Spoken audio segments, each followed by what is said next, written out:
We're here to have real conversations with the real people you want to hear from about real topics that you really want to learn. And we're here to help you open up with real thinking. We're here to open up your awareness and help you become the real you. Welcome to the Wake the Bleep Up Show.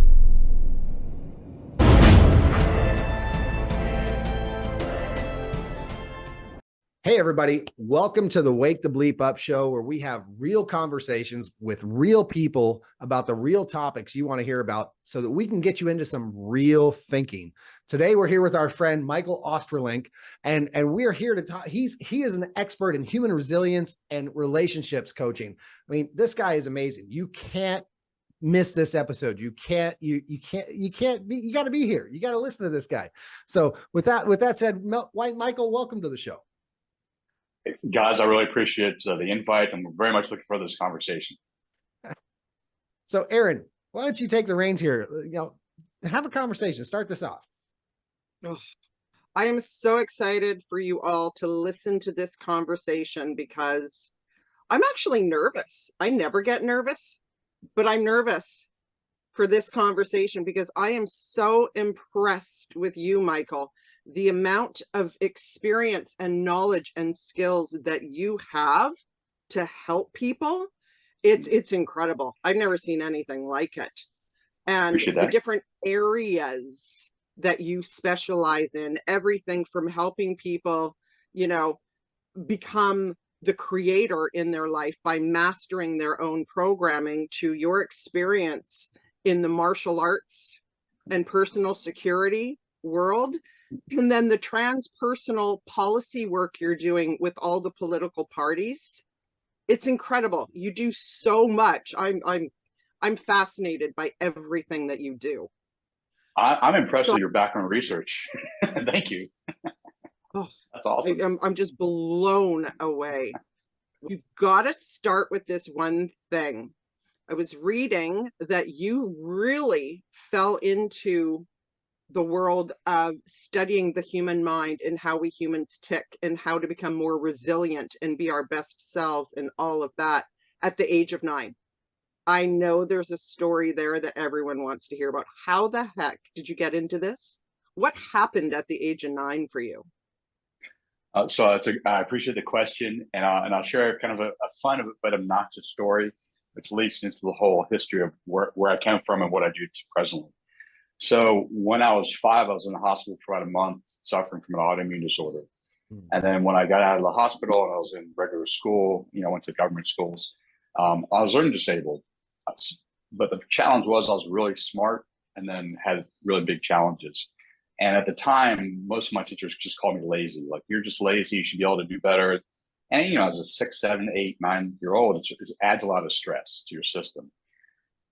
Eventually, I was, tested and diagnosed with learning disability, and then the labels changed the dynamic of my interactions with teachers. But around age 9, I was a hair puller. It's an obsessive compulsive disorder, and that was kind of my way of acting out. I didn't misbehave, but I had a lot of stress in my system as a result of what I just shared with you, and the way I dealt with it was a hair puller. And I went to see a psychiatrist, and this is the obnoxious but fun story. I was with my mom, seeing the psychiatrist, and after the 60-minute session or 55 minutes, whatever it was, I turned to her and I said, "He's fat, he smokes, he can't help himself. How is he going to help me?" And I walked out. Now, fortunately, my mom agreed. I didn't get in trouble. And what my mom did is found me Mrs. Pat Lawson, who's a psychotherapist, not a psychiatrist. And Miss Lawson taught me biofeedback, guided imagery, meditation, and got me into the martial arts. And that kind of opened a whole new world for me, which I really appreciate, because in 1979, when all this occurred, even today, but most psychiatrists would just put me on a medication and left it at that.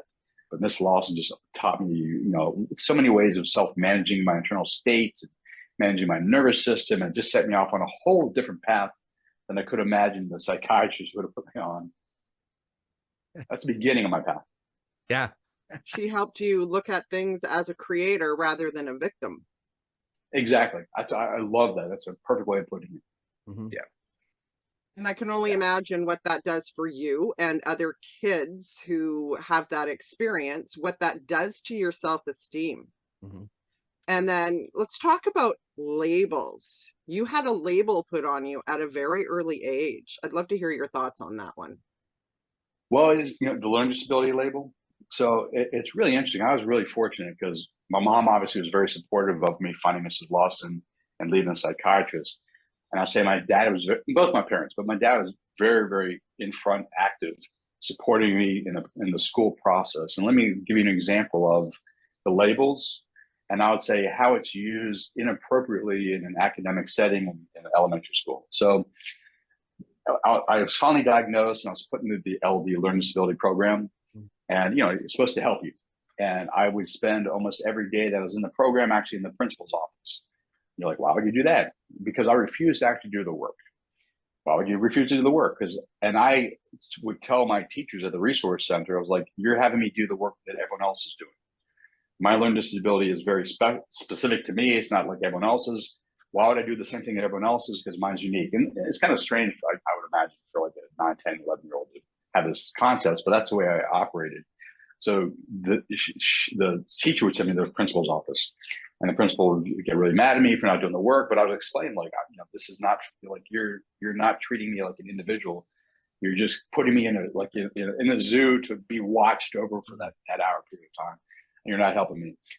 And I complimented my father because eventually he just came into the school and was very assertive in support of me, and eventually got me out of the program because he also agreed with me that it wasn't serving my interest.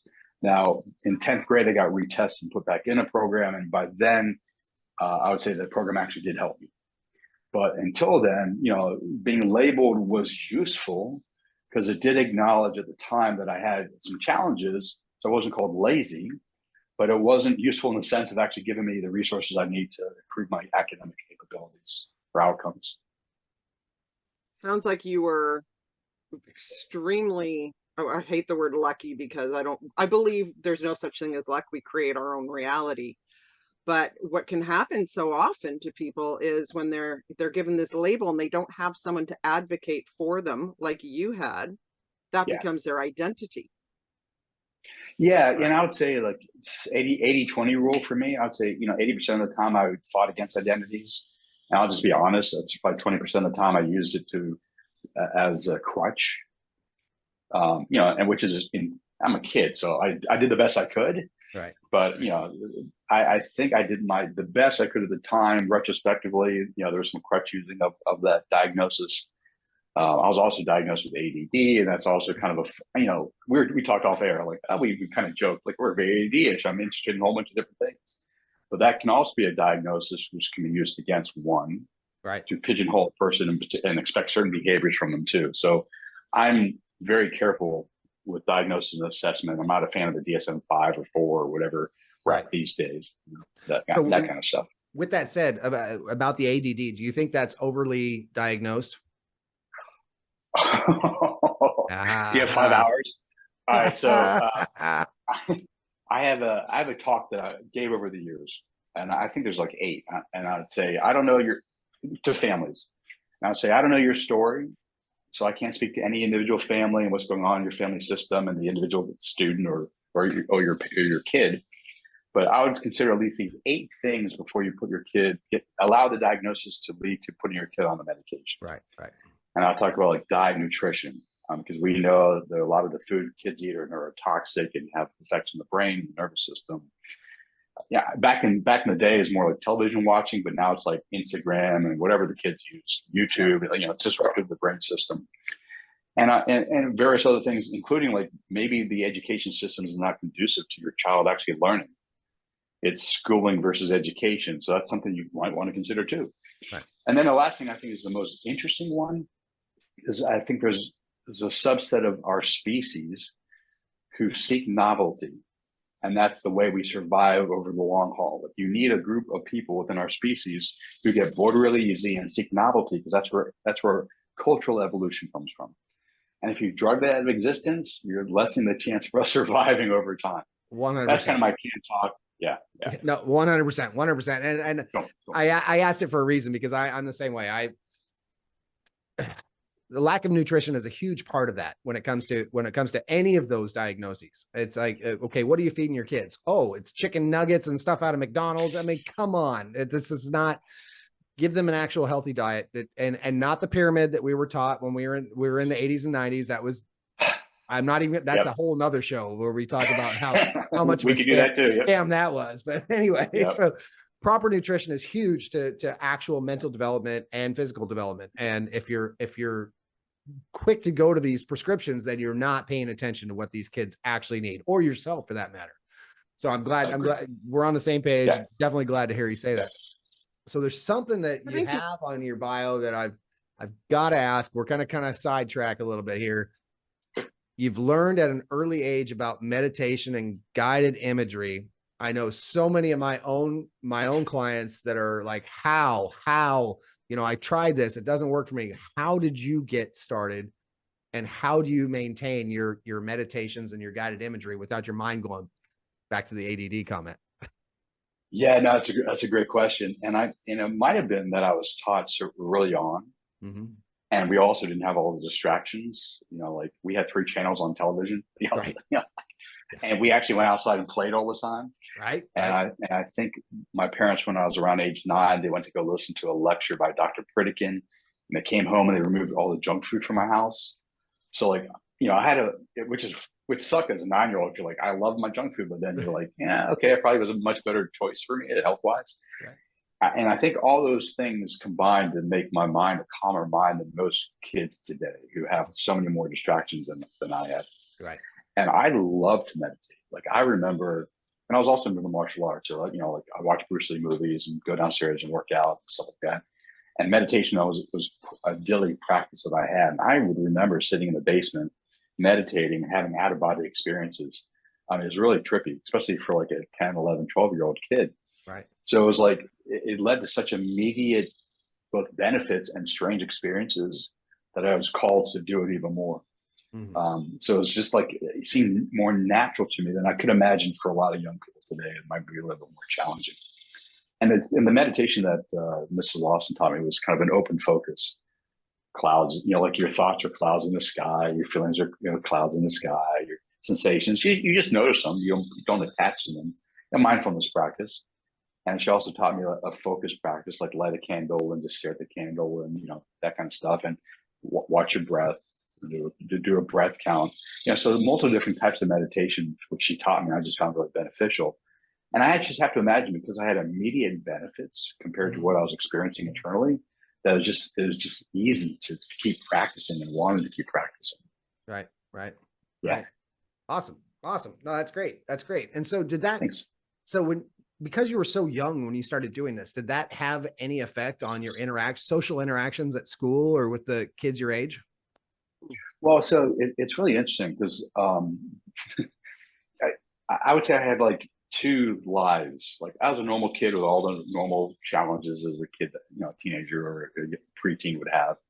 And I also had these interests, and I had some friends who knew of my interest in these things. So for instance, and this is kind of a demarcation point for me. I would take friends who guided meditations, and they would love it because they would play in their mind's eye and they learn to relax themselves.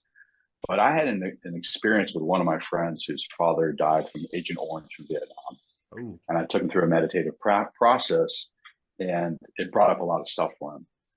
And I had the realization, like, whoa, I'm not qualified. Like I'm 14, 15, 16 years old. I'm not qualified to deal with that. And it kind of shut me down from wanting to do that kind of stuff with people until I was actually trained appropriately to do that stuff with people. Now, that's not 100% true, because in college, I'd also do that with some friends.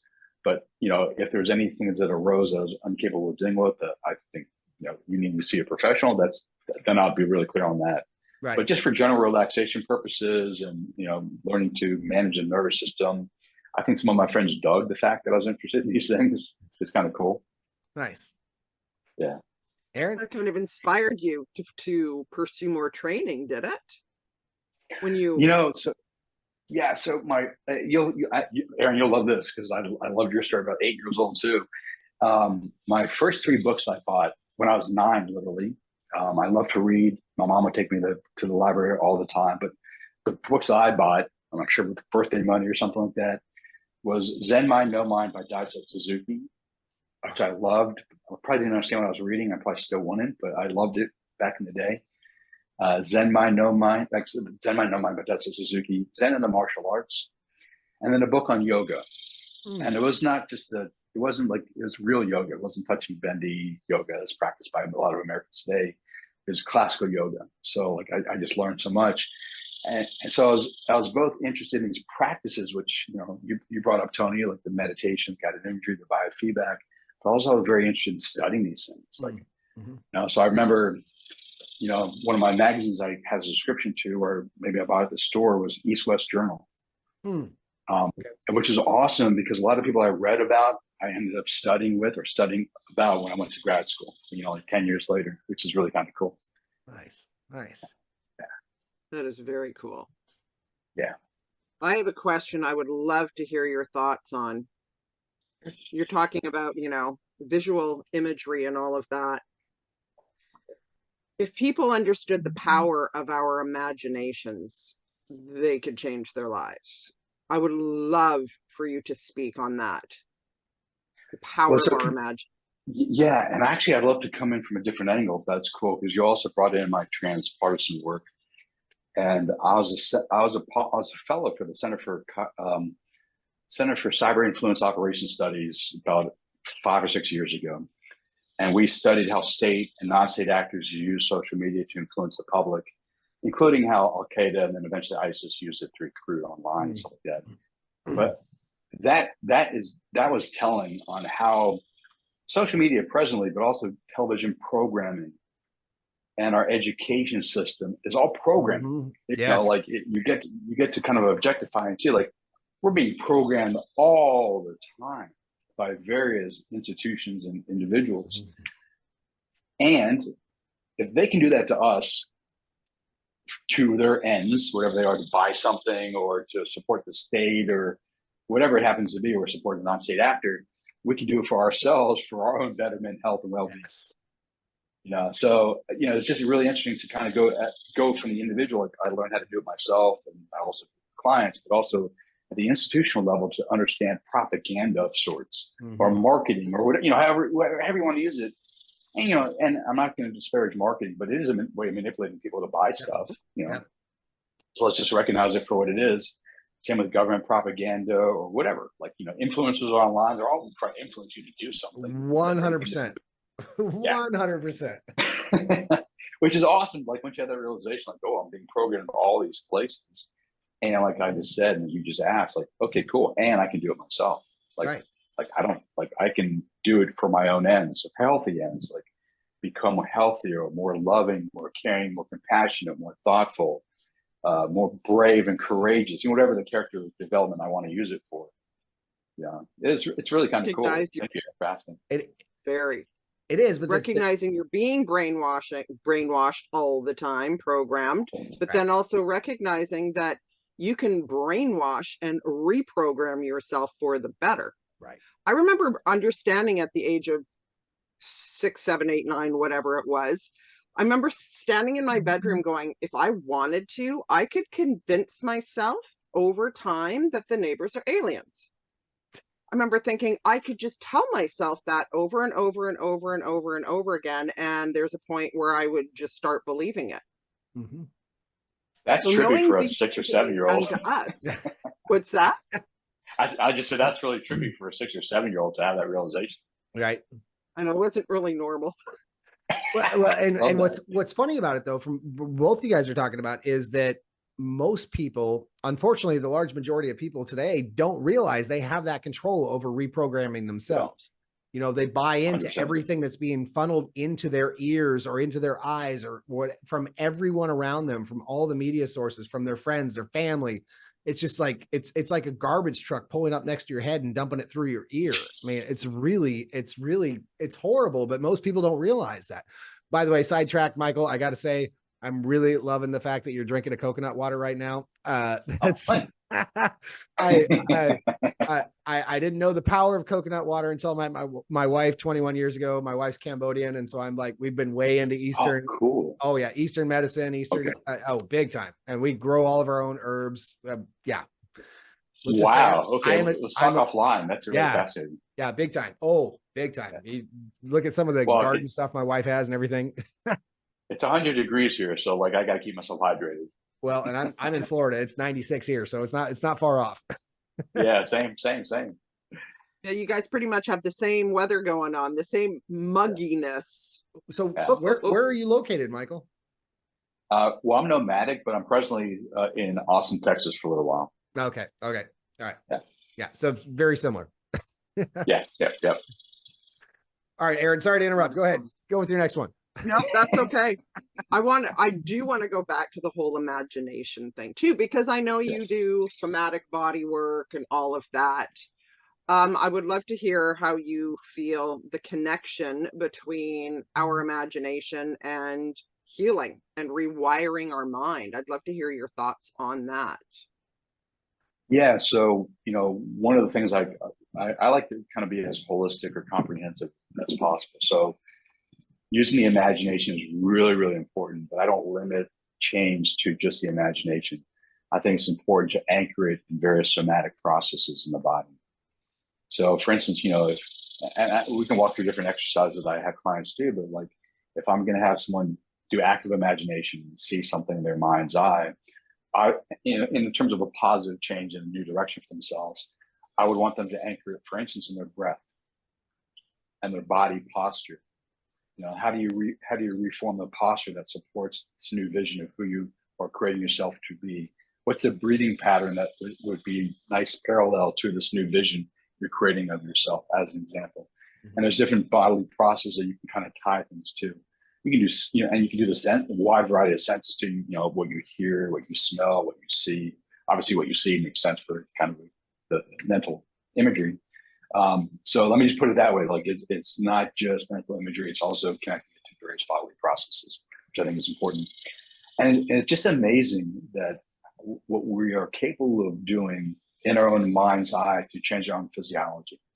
Yes. And then if you look at some of the yogic and Taoist traditions, and even some of the others from the monotheistic traditions, there's at least historical examples of not only changing internal states, but possibly changing external states, things in the external environment as well. You don't have to go down that path with just the internal states, but like what we can do to our own physiology. Mm-hmm. And the most recent kind of cool example is Wim Hof. Like the Wim Hof guy, he gets his blood tested, he gets infected with some kind of virus or it's not a virus, I don't think it is. I can't remember what it was a virus. He was infected. It was a virus, and he eliminated it within a few minutes. Like it was like gone. It was like, who does that? Awesome. Yeah, which is awesome. And you mentioned, your wife's Cambodian, you look at the Chinese medicine, acupuncture. Yeah. Like people can have whole surgeries and they're not needing an anesthesiologist, right, just a couple needles here and there and right mindset, and boom, they can sit pain-free and go through these things. So like the further capabilities of the human system are just awesome. And the way we can tap into that is through the mind's eye. Right. Well, not just the mind's eye. And I love how you said that, because a lot of people, when they're doing visualization, they don't understand that it's not just about seeing, it's about feeling. Yeah.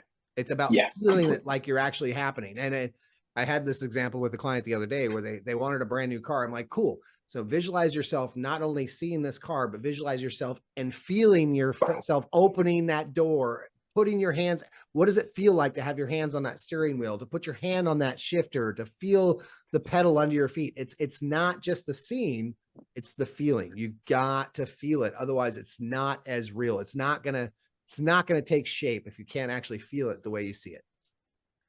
100% agree. And I have a process I have clients go through called a future self visualization. Mm-hmm. And I need to come up with a different name, because it's not just limited visualization. As I shared with you, it's like you go on it, anchor it in various senses and the respiration and posture.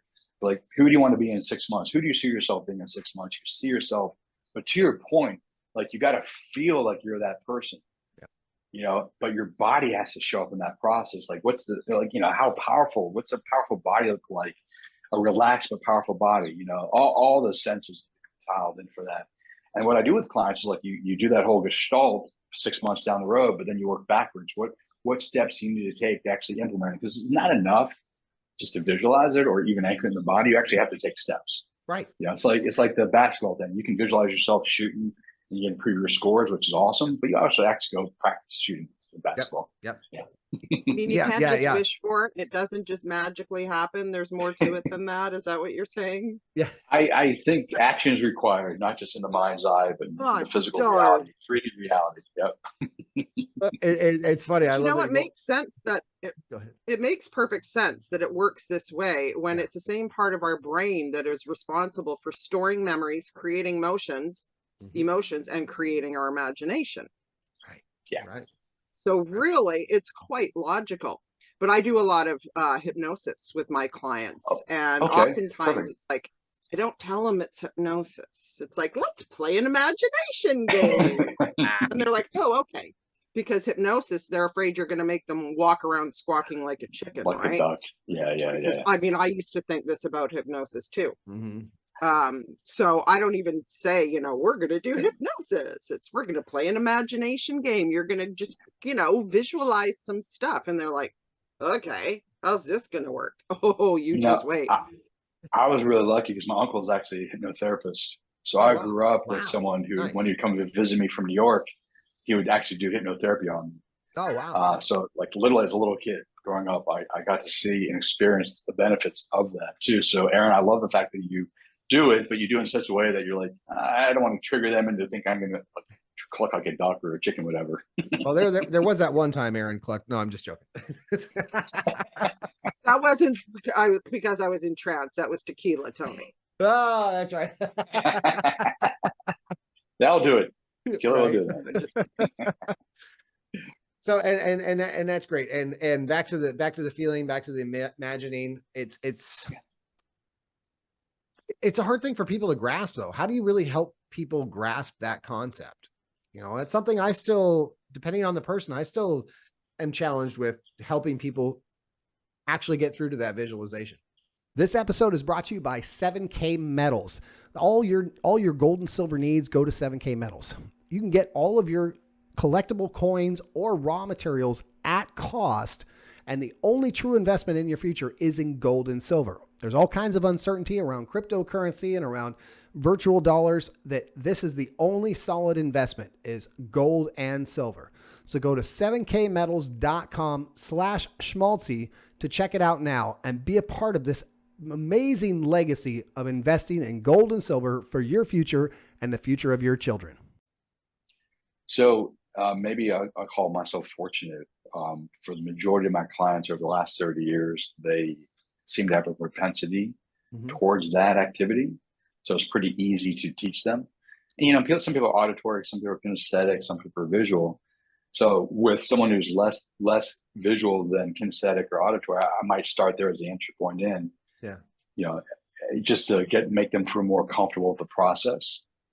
But I don't think I've ever had anyone who has no capacity for visualization or anchoring it various senses of the body or respiration or posture. But I will say, somatically speaking, I have found more people presently, because yoga is kind of a big thing and meditation is much more of a big thing, and Tai Chi. But early on, some of the more anchoring things in the body was a challenge for a lot of people, because I'd be like, so I'll give you an example. If you said to me, hey, Michael, you're my client, you said, I'm angry. And I might say, I don't pretend like I don't understand English. What do you mean by anger? I'm angry. How do you know you're angry? I'm just angry. Like, okay, cool. How do you experience anger in your body? And for years, a lot of people had no idea how to express how they experience anger in their body. Right. It's changing a lot more now. People are much more understanding of physiological processes and subjectivity, and they can explain it. But for the longest time, they had no idea that their breath changes, their heart rate changes, there's tightness in the jaw or shoulders, or whatever. Everyone's a little bit differently. So that's been a little bit more of an uphill but changing dynamic in our culture, which I think is a good thing. Right. Nice. Yeah. I like it. And so you both mentioned it earlier. This is a sidetrack from the visualization, but you both mentioned action, because it takes action to actually make things happen. And it's a common phrase I've used. Erin, you've probably heard this every time we've been on a show, but so every one of us has heard the phrase consistency is key. Well, whoever said that, I call bullshit, because it's not consistency is key, because you can be consistently lazy. You can consistently do nothing and get no result. Consistent action is key. If you consistently take action on the things you're trying to get, then you will actually find those results. But if you're not taking action and you're just wishing, hoping, and praying, then guess what? You're not going to see those results. Magical thinking is magical thinking. Yes. Yes. Yes. I have a friend, Marcus Anderson, and his thing is acting on verba, actions, not words. And I like 100% agree. And you can do words, but they have to be supported by actions. Right. And like I kind of said earlier, you do the visualization, you do the anchoring, all the senses and the respiration, the breath and the posture, and you actually have to go do something. Like, if you want to be a better public speaker, you can practice in your mind's eye. That's wonderful. And the breath and the posture. Then you actually have to go practice public speaking. Yeah. Or whatever the thing is that you want to improve upon. Yeah. 100% agree with you, Tony. And it's funny you mention this, Erin. You know this as well, because I think it was Brian Finale that actually challenged you to the same thing. So there's a lot of people that are scared about going live on social media or speaking in front of people, and I'm not trying to be sexist here, but specifically women, they're like, oh, let me do my hair, let me make sure my makeup's right, let me do this before I go live. And I'm like, no, you just got out of bed, perfect, go live now, do it now, and to see that, to see the reactions that people get, because people want to see humans. They want to see that you're human. They don't want to see a prettied up version of you. Well, maybe they do. I don't know. But they relate to you being, oh man, that's how I look like when I wake up in the morning. I'm going to see what this person's like. So it's about just taking that action. And when you're not, even when you don't feel like it, even when you don't think you're right for that time, take that action. I'm not prettied up. I don't feel good about it. I'm just going to take that action. Perfect. Take the action, even when you don't want to.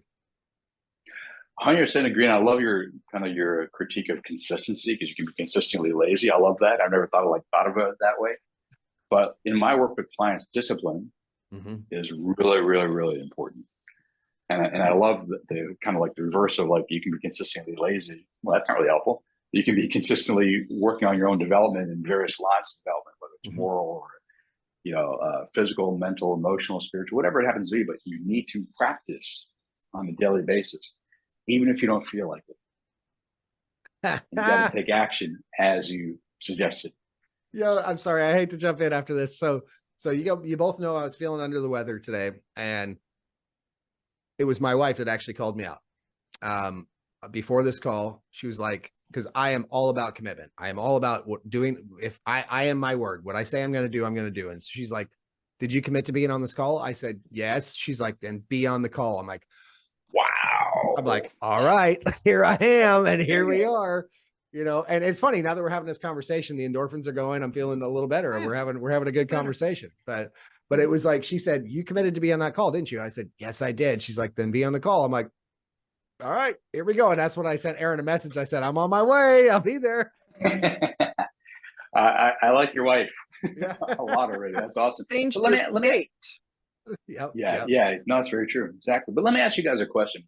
Do you guys, in your own personal work or work with clients, is there a point where you would say, although I've made a commitment to do something, the health consequences of doing it at this present time are such that I need to change the date or the time of the commitment?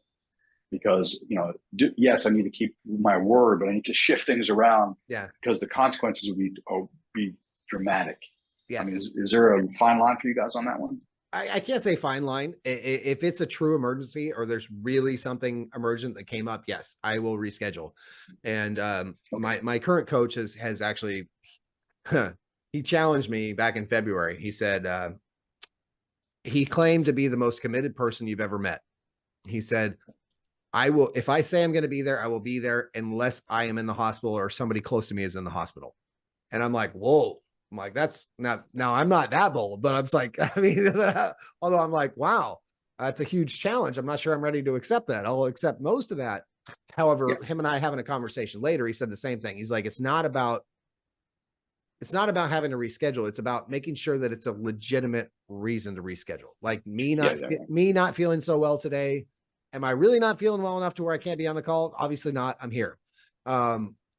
However, if it's something truly where I'm in bed and I'm not able to get out, yeah, I'm going to reschedule. So it's yes, to your point, there are the times where you need to make that exception.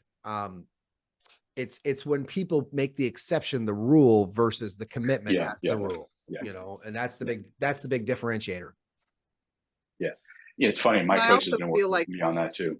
Go ahead. I'm sorry, Erin.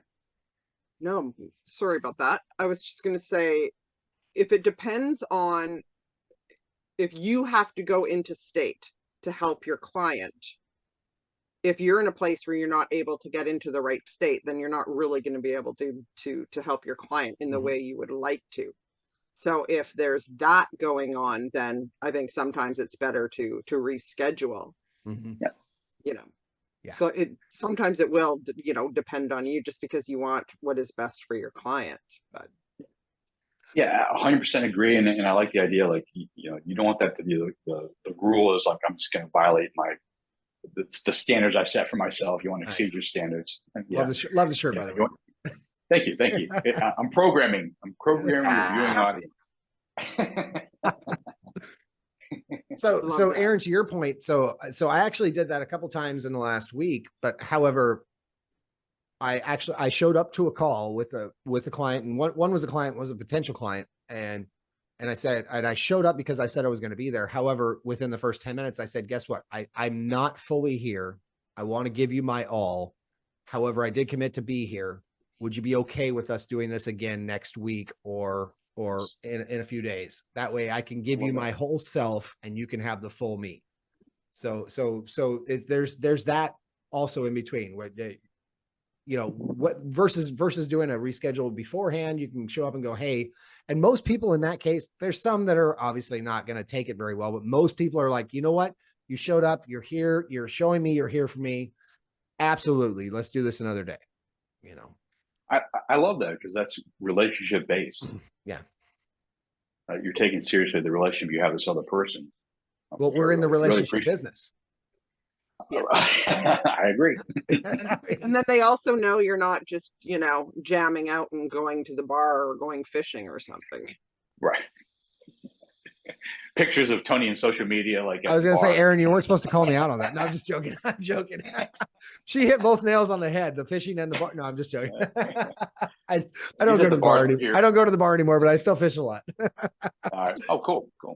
Do you like ocean fishing or river fishing? So I'm here on the Gulf Coast here in Central Florida. Okay. And so I'll surf fish a lot. I'll jetty fish. I had a boat up until a couple of years ago, which I sold when we were in Panama City, which is still on the outskirts, but convincing the wife is a different animal. As long as I can surf fish, I'm good. I love being able to. I love being able to wade in the water up to my waist and cast out a line and catch fish. Good on you. All right. Yeah. Gotta come back to the West Coast for fishing. Yeah, except the West Coast, you can't really wade up to your waist in that water because as soon as you walk out 10 feet, you're in 100 feet of water. So it's a little bit. So what you don't know, Michael, what you don't know is that I'm actually from the Seattle area, even though I live in Florida now. Okay. And Erin is in. Are you in Vancouver or Victoria? Victoria, so Vancouver Island. Yeah, so Vancouver Island. Oh, wow. Okay. And I've spent years fishing off of Vancouver Island, like literally the west coast of Vancouver Island, out there in the Pacific Ocean. So she's joking about that because I've spent so much time fishing out there, and it's a different animal for sure. Well, just so you know, Erin, I have Canadian blood. Oh, wow. So, yeah. Is that right? Have you lived in Canada? I have not, but I'm actually going to be there in 2 weeks for a workshop I'm participating in. I'll be in Toronto. Where are you going to be? Toronto. Okay. Yeah. All right, Michael, you said you're a bit of a nomad now. So do you have a place you like to call home, or do you just kind of like whatever shows up? Well, so I don't have a place I call home. I've been fortunate. A friend of mine has given me his place to stay for a few months while I'm here in Austin. Mm-hmm. And I'm actually considering extending my stay. Because one of the things I found in the kind of year and a quarter of nomadic life is carrying everything that I own with me gets kind of old. I love to travel. So what I'm considering is like just getting a really small place and leaving most of my, I don't have a lot of stuff, but most of my gear behind and just traveling. Because, like, for work, I will travel and I'll work with individuals and couples for like an intensive weekend, as an example. Right. And like, I don't want to have to carry all my gear, including my weight vest and all my martial art training gear. I'm like, it'd be nice to leave all that stuff here.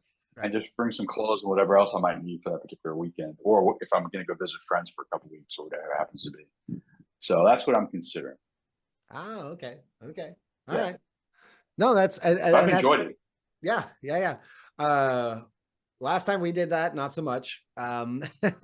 So my family and I went through Hurricane Michael in Panama City. So the Category 5 hurricane that happened in 2018, and we had just moved there 2 months earlier. And so we had just moved all of our stuff from Seattle across country to Florida. And then, hello, welcome to Florida. Here comes this Category 5 hurricane. So we lived out of a suitcase for about 4 months after the hurricane because we didn't have a place. We were living in Airbnbs, hotels, and it was, God. I guess there's a difference between it being planned and unplanned. So, yeah, that sounds horrible. That's, me spending a month in Ecuador was fun. Right. You spending a month in Airbnbs because of a hurricane, that doesn't sound like very much fun. Right. Yeah.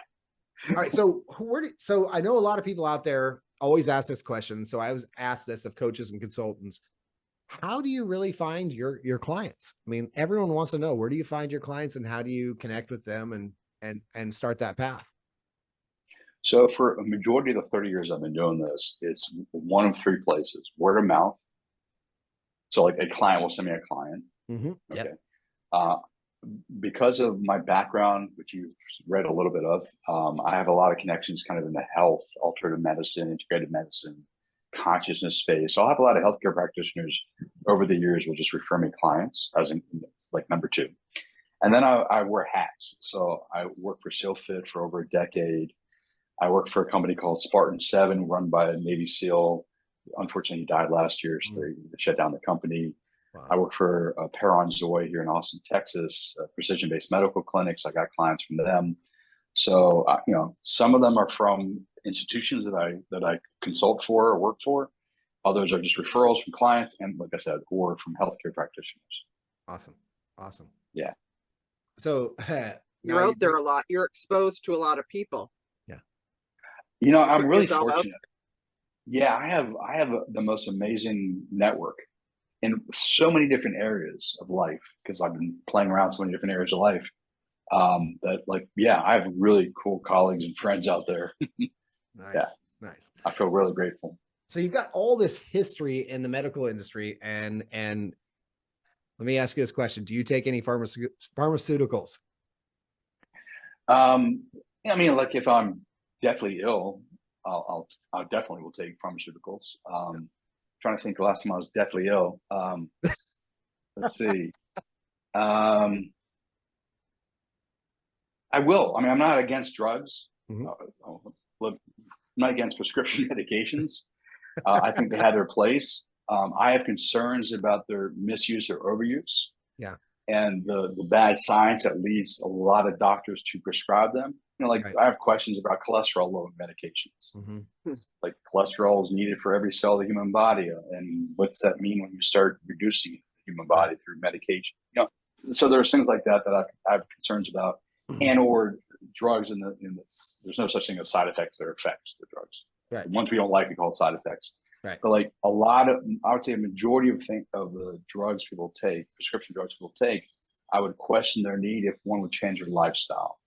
Sleep, live in the 24-hour circadian cycle, exercise, get some movement, eat real food, have a loving connections with your spouse and your family and friends. All those things together, learn how to manage your stress, would probably reduce the need for a majority of the medications people take. Right. But I'm not anti-drug. No, and I'm not either. I'm kind of the same way as you. If there's a nutritional way for me to take care of this, or a physical way to take care of this, then I'm not going to go straight to a doctor that says, or listen to a doctor who says, hey, you need this. Cool. What can I do in my lifestyle? What can I change in my lifestyle to counter that versus taking this drug that you're telling me to take, and especially emergency medicine. Like we had a conversation with Dave Albin the other day where the United States has some of the best emergency medicine in the world. So if you have to go to the emergency room for something, cool, you're probably in the right place. However, there's so many doctors out there that are so fast to prescribe something instead of giving you the lifestyle changing alternative. Hey, go walk 10,000 steps, or reduce your calories by 2,000 a day, or cut out sugars, or whatever that is for you, versus, hey, here's this little pill that's going to cost you $30 a month. But go ahead. Right. You know, that's kind of what Yeah, Who are they funded by? Yeah, yes, exactly. And one of the things I do is I have regular blood work done, comprehensive blood panels, and that helps me determine, like, oh, here's some supplements I might need to modify this particular reading, or maybe I need to change my exercise regime, or whatever happens to be, and then hopefully watch the positive change over time. Right. And if not, even if something just doesn't shift, okay, maybe I need to shift my diet a little bit more in a certain direction, or I need to change my supplementation.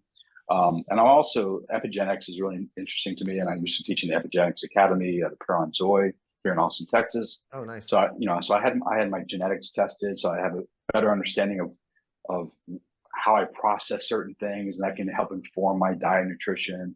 I can play around with that as well. Yeah, so there's things we can do, and I recommend everyone to do them way before we jump to the doctor to get medication for X, Y, and Z. Yes. Yeah. Should be a last resort. Agree. Yeah.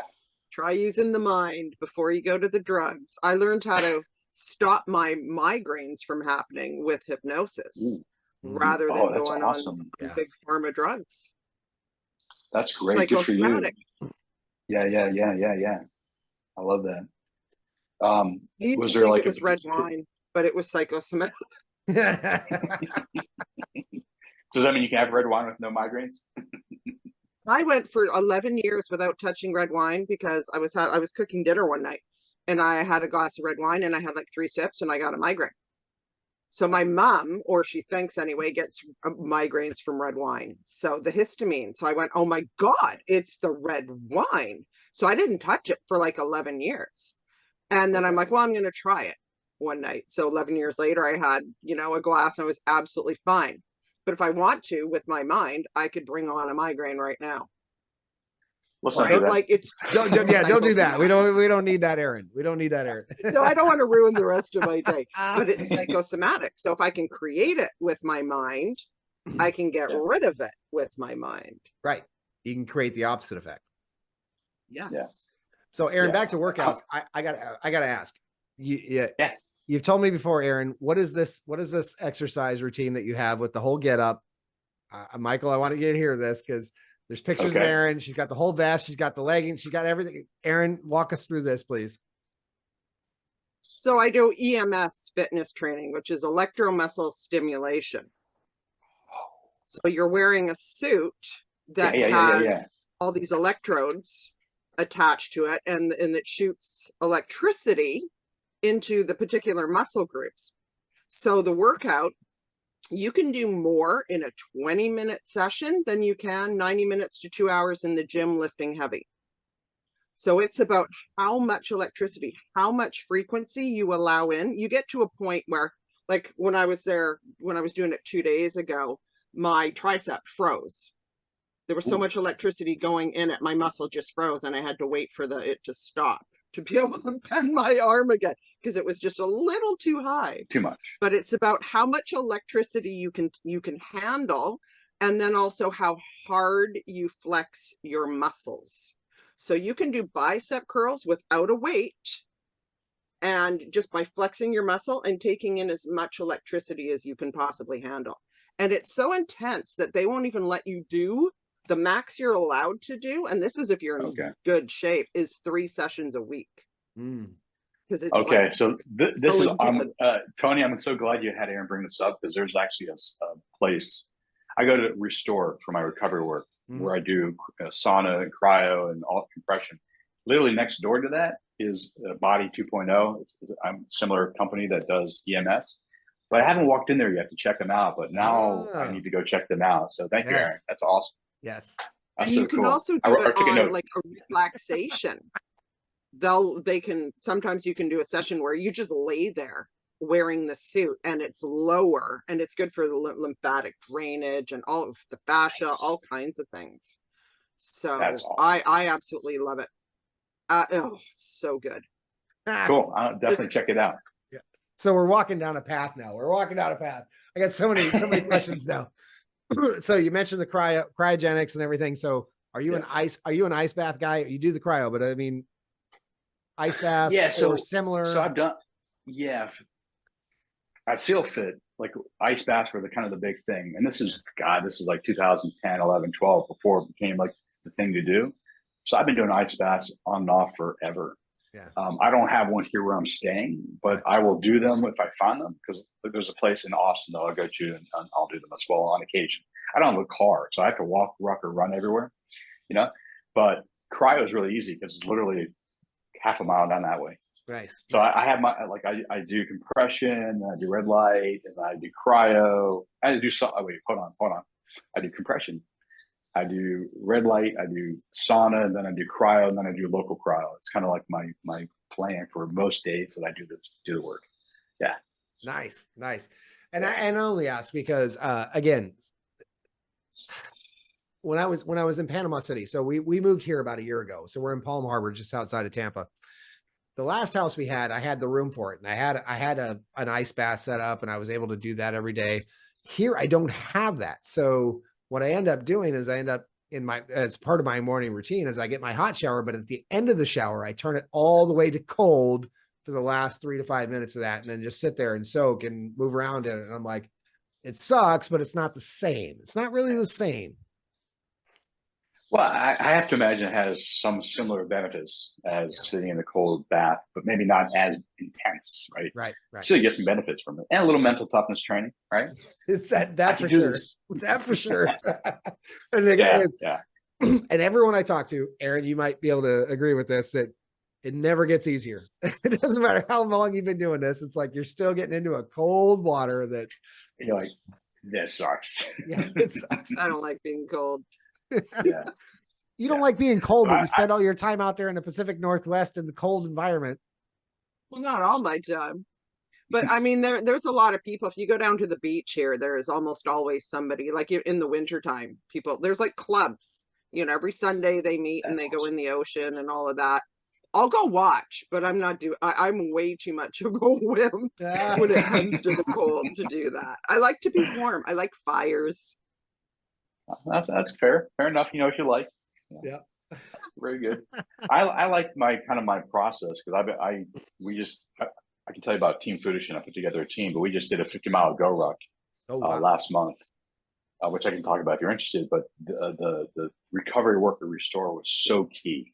I was training like 2 to 4 hours a day in preparation for this thing, and I'm in my 50s, and I'm not 20, so having the recovery stuff is really, really helpful and really, really important.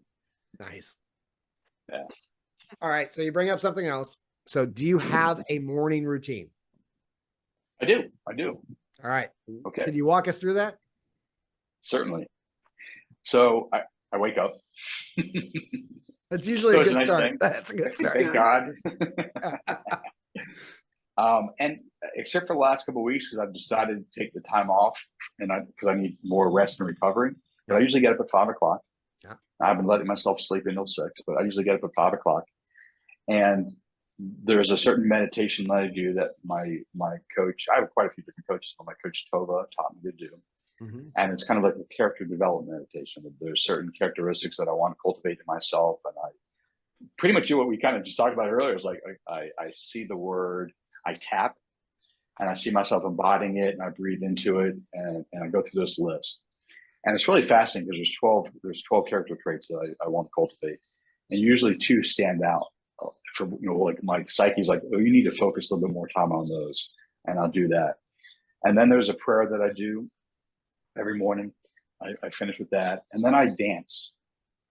Like I grew up in rap. With rap, my first concert, Public Enemy in 1988. I love rap. That's the kind of music I listen to. So I literally will dance. I'm by myself, so like no one's seeing me dance, and I dance for like 5 to 10 minutes, and that's kind of a little bit of mobility work, get my body moving. And then I'll have coffee, my bulletproof coffee. Nice. Nice. And then either I'll go ruck. If I'm rucking, training for a go ruck, in this case, I was rucking quite a bit. Or there's a gym right over here in my building that I go to, and then I go work out. And then I come back, and and that's kind of the beginning. That's my AM ritual. and then I begin my work day. Or actually, I'll shower and I'll eat, and then I'll begin my work day. Yeah, that's mostly my AM routine. So you're a Dave always Asprey fan? This episode is brought to you by podmatch.com. For all your podcasting needs, if you're somebody who wants to be a guest on different podcasts, then this is the place for you. I was literally booked on 31 different podcasts in less than 30 days. And as a podcast host, I've been able to find everybody I needed for mine. So if you're trying to get on a podcast or you need people on your podcast, this is the place for you. Go to joinpodmatch.com/bschmaltzy to sign up today. You won't be disappointed, and your podcast experience will be that much better because of it. So, I interviewed Dave before he was really cool. Yeah. Because I have a podcast. I've been podcasting since 2008. Yeah. It's like way, way back in the day. I knew of Dave and his Bulletproof Coffee. So I've been kind of a fan of exploring and trying anything and everything, kind of in the biohacking space. Although I will say this, biohacking is great, but you still need practices and disciplines. Immediate gratification is not necessarily the way to enlightenment. You actually have to do the work if that's whatever your goals are. But you can't biohack your way necessarily to everything. Right. You have to put in the time and effort. That said, I have played around with Bulletproof Coffee. Yeah. For sure. Yeah. Well, and I haven't done enough research, although the claims are that you don't have the mold in Bulletproof Coffee that you have in the other coffees. Yeah. And so this is where I'm like, I've drank Bulletproof Coffee. I've drank what's the other one? I can't. I'm losing it all of a sudden. The Veterans one. Black Rifle. That's the other one I drink. Nice. And so between the two of those are the two I drink. And it's funny because I have a daughter that works at Starbucks. I get free coffee from Starbucks, but I'm not a fan of Starbucks. Perfect. Okay. All right. That's too bad. I still drink it when I don't have anything else, but yeah. Do you know Ben Owen from Black Rifle Coffee? I don't know him. I'd love to talk to him, but I don't know him. No. I'd love to hook you guys up. He's doing some amazing work. He and his wife with veterans. And with drug addicts and revitalizing places in Tennessee. Like he's an amazing man. That'd be great. I've seen some interviews with him, and I've seen some videos of him. I'd love to interview him or have a conversation. Okay. Cool. We'll do this offline, of course. Of course. Yeah. So Erin, next. I wanted to ask you, because you had it on your site, and it's something I feel like people are really unaware of, but it's hugely important. Values. Mm-hmm. Knowing your values and living them, what that does for a person. Man, that's so my individual work, it's a 4-pillar program: physiological, psychological, social, and environmental. We can pop into all of those if you'd like, but on the psychological, I break it into cognitive, behavioral, emotional, somatic, energetic, and spiritual. And spiritual, I break down into 3 categories. One is values. Mm-hmm. And I find almost anything in the psychological space, it's one of the most important. But what I tell clients is you have to go from very abstract to very concrete behaviors to make sure you're in alignment with your values. However, even before you get there, you need to make sure your values are your own. We talk about programming. Television, government, whomever might programming you, religious institutions, and nothing wrong with our values being derived from other sources if you're consciously aware of them and you're choosing them. If you're being programmed and you're unconscious about it, I think that's a problem. I would rather you can choose the same one, cool, but if it's unconsciously driven, then you're not really free. You're being programmed. Right. So let's just assume for the moment, like, okay, you've determined that these 5 are your major values that you want to drive your behavior. Then I work with my clients. Okay, define for me what you mean by that behavior, by that value. And what are the characteristics or the behaviors that you indicate to you you're living into them, you're embodying those values.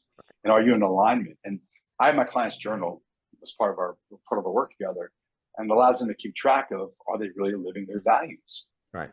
And some people are like, I'm not. Okay, let's course correct. And what's really important about values is it's a personal and interpersonal process, depending on what the values are. Right. So I will also invite their spouse, if they're married, or a partner, whatever what their relationship might be, to engage in that kind of conversation. Right.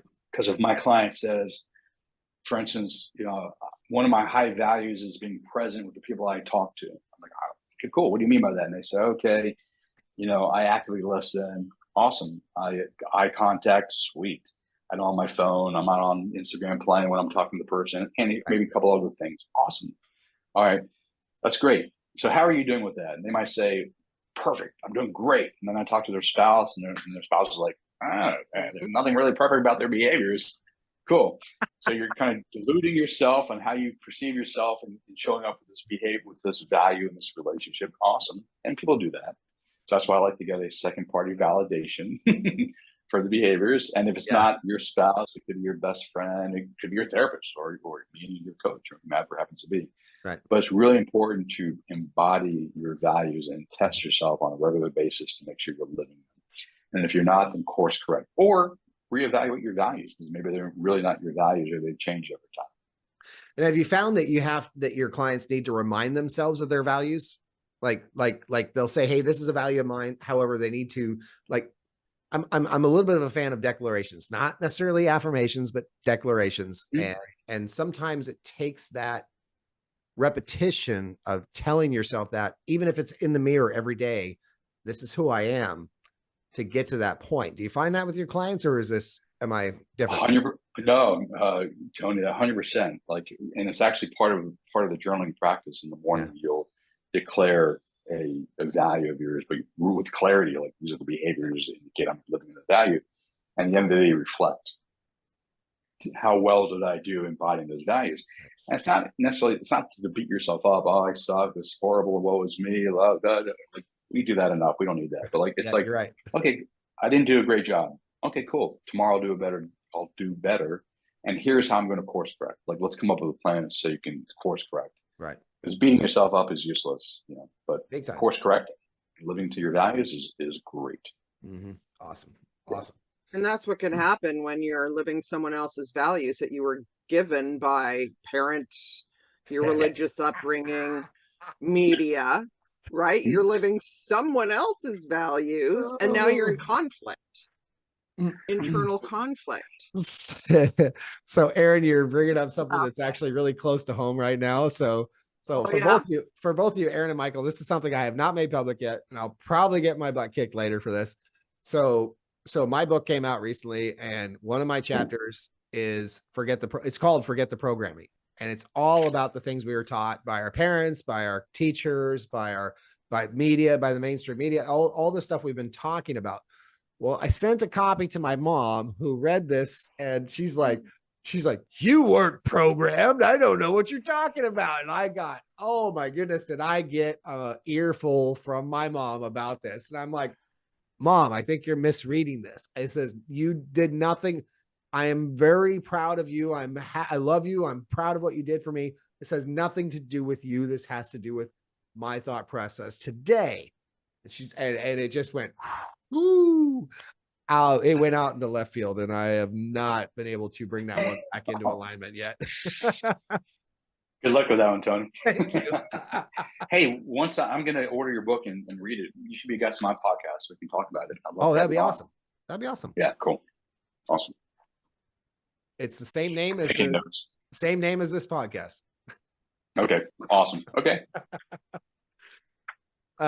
So anyway, so that was, and that's literally just recently. So even though I had sent my book to my mom like 2 months ago, she just started reading it. And this is like one of the first chapters. And so I got and my mom's in Washington State, and we're in Florida. So we're 3 hours ahead. So she forgets about the time difference. So I'll wake up to text messages from her, like that she sent at like 1 o'clock in the morning, our time. And that was what it was. I woke up one morning fortunately it was before I started my morning creation. So I hadn't turned my day positive yet. And she's like, and literally it was a one-liner. You weren't programmed. And I'm like, all right, she's been reading the book. Where do I go from here? She could not help but install some of her beliefs into you. Right. I know that. And it doesn't matter how much I try to explain that it has nothing to do with her. I love her. I wouldn't be who I am without her. It doesn't matter. It doesn't change. Yeah. She's your mother. Exactly. She's 80 years old. She's been, yeah. There's no point I'll tell you, trying to change her mind on anything. That's what I've gotten with my parents being in their 80s. It's like there's some things I just whoosh, zip it Yeah. well, you know, so that we can get along. I've been really fortunate. Unfortunately, I lost my mom in 2003, but Mm. my dad listens to my podcast, and he'll call me, and we'll kind of debrief the topics, and he'll reflect on our life together from what we talk about in the podcast, and we'll say things like, "I wish I knew now. I wish I knew then what I know now." Right. You know, Right. I'm like, wow, that's I love having those conversations with him. It's kind of really cool. I'm fortunate that way that he listens and he's open to those kind of That is conversations. very cool. That is very Yeah. cool. Well, and it's funny you mentioned that, Michael, because my dad passed away in 2017, and my dad was that way. He was very open to these kinds of things, and my mom is the opposite. They divorced after 30 years. However, my dad, he was very much with the family. He was there with our kids, our grandkids, his grandkids, but he was very open to. He's part of the reason we moved to Florida. The year before he passed away, I had sat down and had a conversation with him, and we talked about how we had always talked about somewhere warmer. We've been in Seattle. We'd lived in Washington. Both of my wife and I had lived in Washington State our whole lives, snow, wind, rain, whatever. We'd always talked about somewhere warmer. And he's like, what are you waiting for? Well, you and mom are here and the brothers are here. He's like, don't let us hold you back. And he literally had that conversation with me, and then later with my wife. And then when he passed away, we looked at each other and we're like, what are we waiting for? What are we waiting for? And our son, our three girls, we've got 4 kids. 3 girls are in their 20s, and our son is 17. Wow. And our son was going from grade school to middle school, so he's going to have to change schools anyway. And this is before I was an entrepreneur, and I had a job opportunity in Florida. And we looked at each other. We're like, look, he's going to have to change schools anyway. If we're going to do it, we need to do it now. And we did. We pulled the trigger. It was good for you. Literally the day after we spread my dad's ashes, I was on a plane to go interview for the job in Florida. Wow. Wow. Yeah. Quick turnaround. That's taking action. Oh, and my dad messed with us. My dad messed with us big time. So being that we're big fishermen and we love the West Coast of Washington, my dad always wanted his ashes spread at the coast of Washington, Westport, usually preferably on the jetty where we learned how to fish. We went out there with his ashes, and literally the police and the Fish and Game told us we couldn't spread his ashes out there on the jetty without a permit and spending all this money to this. We're like, are you kidding me? And we've been planning this. All my brothers, first time my brothers and my uncles have all been together in like years. And so we're like, okay, fine, whatever. So we go out to the beach, and we're like, okay, dad's still going to be okay with this. Well, the wind's like howling, and we're like, we're not just gonna dump this. There's people down the beach. They're gonna get covered in dad. It's like, we can't do this. And the tide was coming in. So and my dad's name is Peter. So we drew a big P in the sand and poured the ashes in there. And we're like, okay, so the tide's coming in. It'll overtake the ashes. We'll be cool. So every one of us said our piece, and the tide didn't come in. We're all standing there, we're all quiet. We're all like sitting there, and we're looking at each other. And I looked at my brothers, and I'm like, this is dad messing with us right now, right? We covered it all up with sand. No sooner did we turn and walk away, and the tide goes right over everything. I'm like, son of a gun. All right, thanks a lot. Good job. Great. I got to tell you a quick story. My parents went to a memorial that was on a sailboat. Right. And the whole purpose was to, spread the ashes of a friend. So the whole top of the sailboat was covered in food. You can see where this is going. Covered in food. Yeah. So his wife went to throw the ashes, and just then a huge breeze came up, took all the ash, and totally coated all the food with the ash. Oh, man. Talk about going out with a bang, huh? Right? From beyond the grave, what people can do. Right? That's awesome. Yeah. So yeah, we've been in Florida ever since, though. A question for you: we having 3 daughters, I guess now that they're older, but when they first started dating, I just imagine you sitting at the kitchen table, cleaning your shotgun when the date arrives. You are hitting the nail right on the head. So I have 4 brothers, and every one of my brothers considers them their kids or a part of the family. So when the oldest, Stephanie, first had guys calling, exactly that. And it was guns and knives. We were cleaning guns and knives, bottle of whiskey in the middle of the table. It was like something straight out of that movie. What was it? With Will Smith and Bad Boys, straight out of that. It was literally, and it was like, oh, I'm here to pick up Stephanie. No, you're not. What are you, 21 years old? Come on. It was I look back now and I was a way overprotective father. However, now the girls actually thank me. They're like, you're right. We had no business going out with that guy. Although I had 3 teenage girls at the same time in the same house. That's brutal. And my wife, all 4 girls, all on the same cycle. Let's say I got really good at woodworking. I would walk into my house and go upstairs and I'd look and I'd have 4 heads go like this. I'll be in the garage for the next 7 days. See you later. Man cave. Nice. Smart move. I had boys, so I got off easy. Yeah, you did. Our son is easy. It's compared to the girls, our son is way easy. Nice. That's awesome. Yeah. That's great. But and again, I would love to hear from you, Michael. If you don't, can I go off topic? I'm really curious about something. Yeah, sure. What inspired you to get into working in with all the policies, working with all the political parties to create, to try to create the bridge between all the parties to get shit done? So it's really interesting. I moved from California back to the East Coast, to be closer to family. My mom was sick. My wife at the time wanted to be close to her family. It just made sense to move back. And I was waiting for, we lived in the state of Maryland. We were waiting for Maryland. They passed law, reciprocity for state licensure from California. And I was waiting for the regulations to be written and waiting for the regulations to be written and waiting for the regulations to be written. And so I was just waiting a long time. While that was happening, I was invited by Ken Wilber. Or this might have been around maybe in the middle of all this stuff. Ken Wilber, integral theorist. He's written probably about 20 books. I was invited to attend his Integral Institute. It's a think tank he created out in Colorado, Boulder, Colorado at the time. And while there, I met Betsy Leofeld, who was partnered with Jim Turner, who unfortunately passed away a couple of years ago. And Jim Turner ran an organization called Citizens for Health, which sought to protect citizens' access to natural medicine, dietary supplements, clean air and water. Because at the time the FDA was kind of reduced the standards for organic foods. They're going after DSHEA, wanted to limit our access to natural supplements as another example. The government, in collusion with big industry, is always going after access to good stuff in the marketplace. Unfortunately, that's just the way it works. But I met Betsy. I was invited to be in the education branch of this think tank. And I met a gentleman, Drexel, who's part of the political branch. He and I sat down for like 3 hours. We had this amazing conversation. He's like, you need to come into the political branch. So I came to the political branch. I met Betsy. Betsy's like, you need to meet Jim, who runs Citizens for Health. So I was living in DC at the time, or Maryland. I met Jim, and Jim just invited me to start doing some policy work with him while I was kind of waiting for my license to transfer over.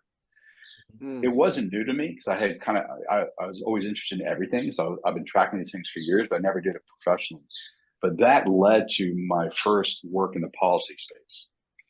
And if you track my history in the policy space over 20 plus years, it's been trying to understand a certain dynamic, studying it, and then finding people to pay me to do it, and then trying to understand another dynamic. So I'll give you an example. In the transpartisan space of building bridges across the political spectrum, a gal named Sue Blevins left a voicemail for Jim. Sue Blevins ran a privacy organized kind of think tank nonprofit.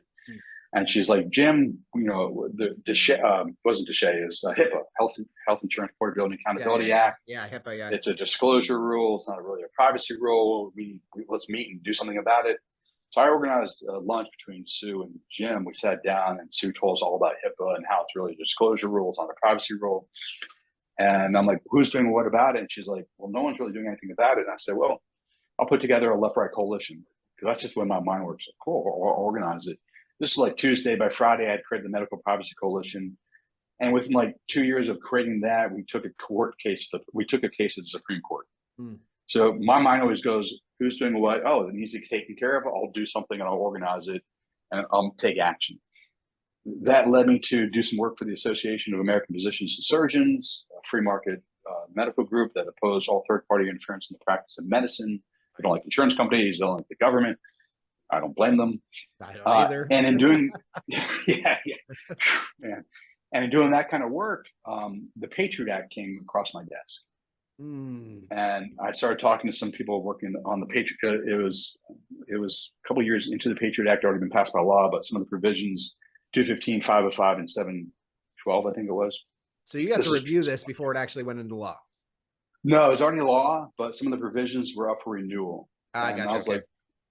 I was like, well, who's doing what, where? And I found out some groups were working. And I said, well, why don't I just organize a permanent left-right coalition in support of civil liberties? So it's called a Liberty Coalition. And the funniest thing is I was on a panel with a couple senators and a couple other civil libertarians. And a senator was thanking me for the Liberty Coalition, all the work we did. And I'm like, holy moly. And there's press in the room. And I'm like, holy moly, we don't even have a website. Like I created it and we started doing the work, but we didn't have the infrastructure. Right. I'm like, oh no. So I quickly, like within a couple of days, built a website, built the infrastructure. And I'll just give you one more example and we could continue down if you'd like. So I started doing the civil liberties work. And then I started asking the question to myself, why is the police state growing, if you want to look at it that way, or the surveillance state? You know, because we can keep fighting these battles, which are important: Real ID, Secure Flight, Patriot Act, other things out there. But I was like, why? I said, well, because our foreign policy is horrible, and it causes blowback, and then we have to react to the foreign policy problems, challenges that we have. So I started studying foreign policy, and I studied for 6 months, and the war drums were beating on for Iran. We had already invaded Iraq, which was I'm pro-military. I'm a conservative in the old sense of the word. Right. Conservative sense of the word, or a classical liberal, libertarian, whatever you want to say. But so I was supported a strong military, but not one that be used all over the place without a declaration of war. That's just my personal stance. Like 100%. Yeah. Okay. So I was like, oh my God, we're going to go to war against Iran like we did with Iraq on the false pretenses. Although Iran's a big challenge, I don't deny that, but I don't think we should go to war with them in 2004 or 5.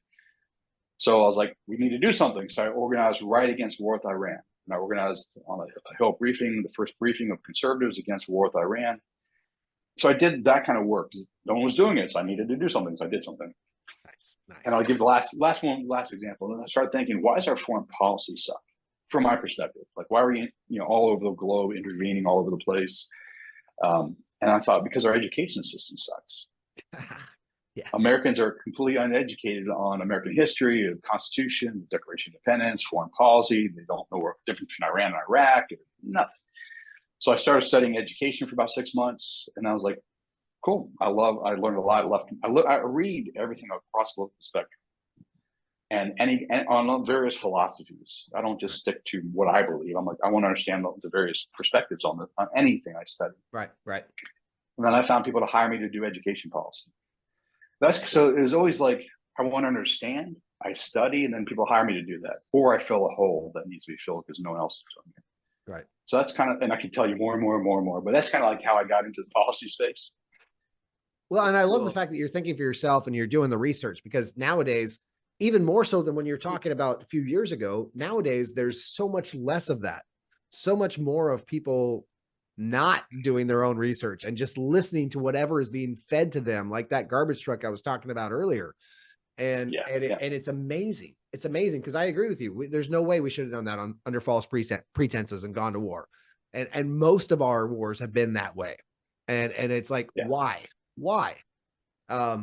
However, most people are just like, yeah, we're going to war. Somebody told us we should, so we're going to go. Yeah. The CNN said we should. Yeah. Right. And it's like New York Times, whatever. Yeah. Right. And it's like, why? All right. So I'm really glad that you've taken that part, or you've taken those steps and been a part of that. Now, are you still doing that? No, it's really interesting. I retired right around COVID time from that work. Yeah. And I'm in Austin, Texas now. And so I had a member of Congress invite me to be a counsel for them on psychedelics. They were very interested in psychedelics with veterans. There's just some really interesting research on psychedelics with veterans. that was kind of my last. I went to the Hill. I worked with him. I worked with some groups, and I kind of did some education around that. But besides that, I have retired. I had like a bank reach out to me and say, "Hey, we're doing counterterrorism financing. Could you help?" I'm like, no. Talk to this person. Yeah. So I've had opportunities come my way, but I for the most part have retired. Except I'll tell you two things that are kind of fun. Well, one's fun, one's sad. Well, actually, they're both sad. So the Ukrainian. Oops, sorry. You're all good. So I stopped reading white papers and the foreign press and CRS reports because I retired. I didn't need to white think tank papers. And it was a really nice break from counterterrorism strategy in Afghanistan, the F-35, cybersecurity, election security, like all. It's just a nice break from all that stuff. Right. Year one, Ukraine happened, and I was like, I paid a little bit of attention. I didn't read as much as I would have if I was working the issue, but I paid a little attention. And then Hamas attacked Israel. Right. And I happen to be Jewish, and I've been to Israel on a foreign policy junket. And I've actually worked for about a decade on the Israeli-Palestinian conflict. I partnered with a Palestinian conservative friend of mine. I was an American Jewish conservative friend, conservative. And we, kind of tried to support peace in a conservative perspective. We don't have to get the details of that, but no worries. So I was familiar with it for 10 years of working, and I worked on a million different issues. I was always working on the ADD that we talked about earlier, right? Yeah. But I had a friend of mine, like a couple weeks after the October 7th attacks by Hamas, and she's like, can you explain what's going on? And I'm like, actually, I can, as best as I can. I'm not a scholar, but I know enough. Right. So I did like 5 hours of audio tapes. I just aged myself. Audios for her. But I had to go back to like 1953 to the overthrow of Mossadegh. Yep. About the CIA and the MI6, and I talked about what's going on in Yemen and Hezbollah and Hezbollah in Lebanon and the Assad regime in Syria. So I had to go back in history in 1948, the Christian state of Israel, 49, and like lay all that out over 5 hours of audios. The best I could. I'm not a scholar, like I said, but that got me like, I kind of miss policy work. But I'm focusing this year on my coaching and my work with individuals and couples and groups. And, maybe next year might be different. I might get back into that space, but not right yet. Not yet. Answer your question. Sounds like you've had your head in the mix of that. So, there's no hurry to get back into it. Retrospectively, I loved it. And I'll tell you something that's really kind of funny. I would say that I was formally unqualified for majority of the work I did in policy, except for the health and the medical and the health stuff, because I have a background in that. Right. But a friend of mine sent me a picture a couple of weeks ago, probably last month, of me on a panel with some SEALs and former CIA and DIA guys on the future of counterterrorism. And I looked at that going, that's so effed up that I was on that panel. But like I knew enough, and I had a vision of what the future might look like from all my studies and conversations with people. Right. That I obviously added to the conversation. Right. But like formally, I'm like, but I'm not CIA. I'm not a former SEAL. I'm not DIA. It's like, so I had a lot of opportunities to do things like that were just like the stars aligned. I guess got invited. It's kind of cool. So that's awesome. But did you get to interact with those folks, the FBI, the CIA, those kind of folks, while you were in the mix of this? Yeah. So I spent about a decade as part of the 20 plus years working on with national security whistleblowers. So okay. DIA, CIA, FBI, Marshal Service, wow. All the different government agencies that are intelligence or law enforcement. Right. There's 21 of them. I think there are probably even more than that, but there's a lot. Too many. Homeland Security. Too many. There's a lot of them. So I work with whistleblowers, and I don't mean whistleblowers like I was sexually harassed or racial things. Nothing against those things. I mean, yes, I'm against those things, but that wasn't the thing. It's more like waste, fraud, and abuse, wow. Like corruption in the government, misspending taxpayer money, right, violating the Constitution, those kind of things. So I got to spend a lot of time on both sides, like with former FBI and CIA and NSA folks. And then, some of the work I'd meet with the White House on various things too, or members of Congress and various committee members and things like that. Wow. Back in the day. You've been in the mix of all kinds of stuff. It was fun. Yeah. Never a dull moment in your life. No, no. And the funny thing is, like, on a Monday, in the morning, I might be on downtown in the hill for various meetings, and I come home and I'd coach or do therapy for a couple hours, and then I might be on a call on the F-35, and then I might teach a class on health, and then I'm on a call for like counterterrorism strategy in Afghanistan. It's like every couple of hours is switching, and 15, 20 years ago it was really easy and cool, but now I'm like, man, that's exhausting. Yeah. I'm glad I don't have to do that anymore. You're like, Yeah, the pivoting I'm not sure I want mentally. to. Yeah. What was that, Erin? Pivoting mentally, Yeah, yeah. that's what can be Big time. really, really draining. Yeah. Yeah. But also interesting. Every day is different. I can't imagine having a job where you go to work, you go to the, do your thing and you do the same thing all day long. I used to, when I was 18, I moved to France and I found myself Wow. working in a factory, a Renault factory, making pieces for these huge trucks, not the cars, but the huge trucks. This episode is brought to you by My Genius Leads. My Genius Leads is an AI-powered lead generation system that you can use through social media platforms to help bring more people into your business. Doesn't matter if you're a coach, a consultant, a network marketer, an affiliate marketer, or just somebody who's selling a product, My Genius Leads can work for you. So go to mygeniusleads.com/Tony Schmaltz to get your introductory offer for your risk-free trial and be a part of this phenomenon, this AI phenomenon that is creating wealth around us. mygeniusleads.com/Tony Schmaltz, and we'll see you on the other side. The machines make noise, right? And I would go into trance because I was taking this piece, putting it in the machine, taking the piece, putting it in the machine. And I was too tall for the machine because there was like just a little window you had to work at. And you had to stand because they don't want you falling asleep because you could lose your hand in the machine. Oh, but wow. I was too tall. Okay. So they let me sit and I would go into trance and I would sit there and just listen to the noise from all the machines. It became music. It was music. Wow. I would hear music. And I would go into this is why I can't work in a factory. But I would totally go into trance and just like listen to the music and put the pieces in. I think that's so cool. I can't remember how I got started telling this story. Oh, having a job where you're doing like the same thing every single day and you're living in your little program, get up in the morning, make your coffee, drive to work, do the same job. That for me would be an absolute pillar. So having different things happening in your day like that, variety for me personally, I need that. Yeah. 100% agree, but I had a really interesting conversation with my father when I was in grad school, and this goes back to the father stuff, the parental stuff.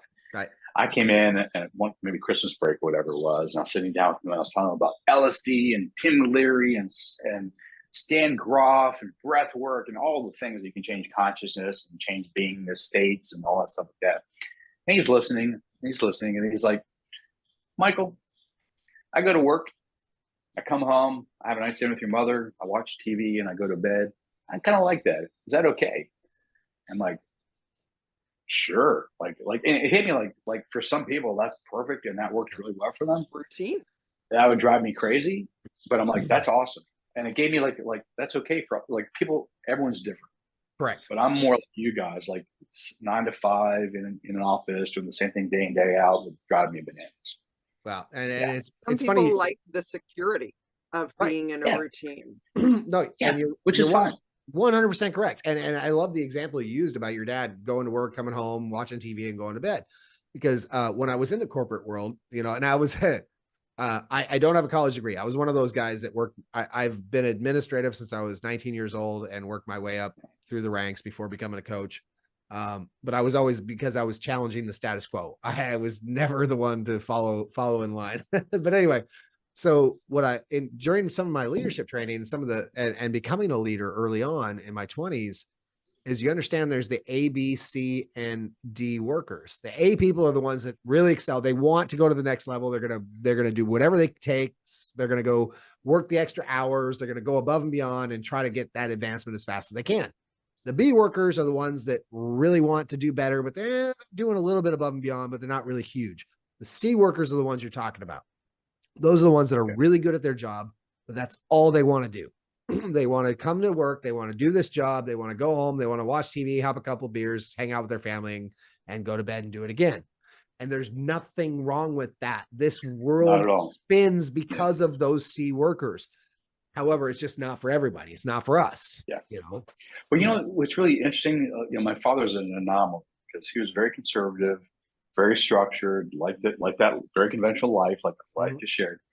But in the late 70s, early 80s, I think it was, he was part of SOS, the Society of Occlusional Studies, which were the society that discovered or made popular TMJ, which was at the time poo-pooed by doctors and dentists. Like, there's no such thing. They're neurotic, these patients, and this organization was recognizing that it's a real condition that needed to be addressed. So he was on the cutting edge. And I remember he would have people come to our house for these meetings. And I remember two people stand out. One was an acupuncturist who would talk about like certain teeth are connected to certain organs. And I mean, this is in the 70s, early 80s. So that was even crazy. Like today, like, okay, that's cool. Yeah, it makes sense. Right. Like back then, that was nuts. And then he had a gun guy who come by as part of the team too. And I love talking about guns because I happen to like guns, even as a little kid. So it's like, you know, so as conventional as he was also very non-conventional, post-conventional, and very interesting in certain ways, which is kind of really cool. It is cool. Yeah. It is cool. Yeah. Very. So you're a gun guy. I love that you said that. So you're a gun guy. I am as well. My son as well. And we're also recently got into archery. We're really big into archery recently. Oh, cool. Okay. It's a whole new level of concentration, whole new level of aim and Zen. Oh, big time. And so the local place we go to, both of us have gotten good enough now where we have to start aiming differently. So before we were just aiming at the bullseye. Now we're pulling some, Robin Hood stuff where we're shooting our own arrows. We're busting out the back of the arrow because we're hitting the same spot twice. Wow. Yeah. That's So, really cool. So the guy that runs the place, he's like, all right, now that you're getting your aim down, now you need to start like trying to hit around the circle instead of hitting the same spot, because otherwise you're going to spend a fortune with me replacing your arrows. Are you shooting an apple off your son's head yet? And that's not going to happen. I'm not that gutsy. That's cool. That's really, I did archery, I think, in high school. We had a class, but beyond that, I've never done it like the way you're doing it. That's something to check out for sure.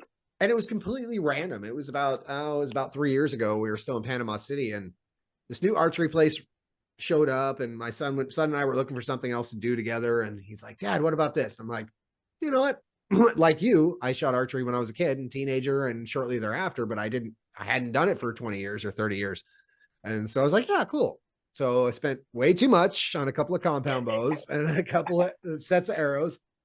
Nice. And we practiced a little bit here and there, but it wasn't until we got down here that we really got into it. There's a range just down the road. And it's funny because the guy, George Britton, it's Britton's Archery. He's actually a good friend with Ted Nugent. And so I've got all kinds of Ted Nugent gear now lying around. It's all signed and everything. That's cool. That's cool. He's like, and I only knew of him because of Ted Nugent being on the Joe Rogan podcast. They're like, Britton's Archery at Tarpon Springs. I'm like, that's like 2 miles from me. I'm like, holy crap. Oh, cool.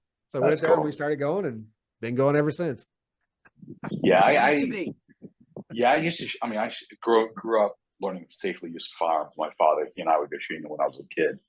And then when I did PPS training, I had to get literally certified or licensed, however you want to look at the state of Virginia, and then requalified to use firearms safely and effectively. Yeah. And I remember I was also a member of Storm Mountain Training Center out in West Virginia, and did some training there, and I got certified to carry under State Department contract. I never went abroad to carry, but I love tactical training. Nice. I can actually share a story about some stuff I'm going to be doing in the very near future on tactical training. But yeah, we're around coaching. If it's cool, I share.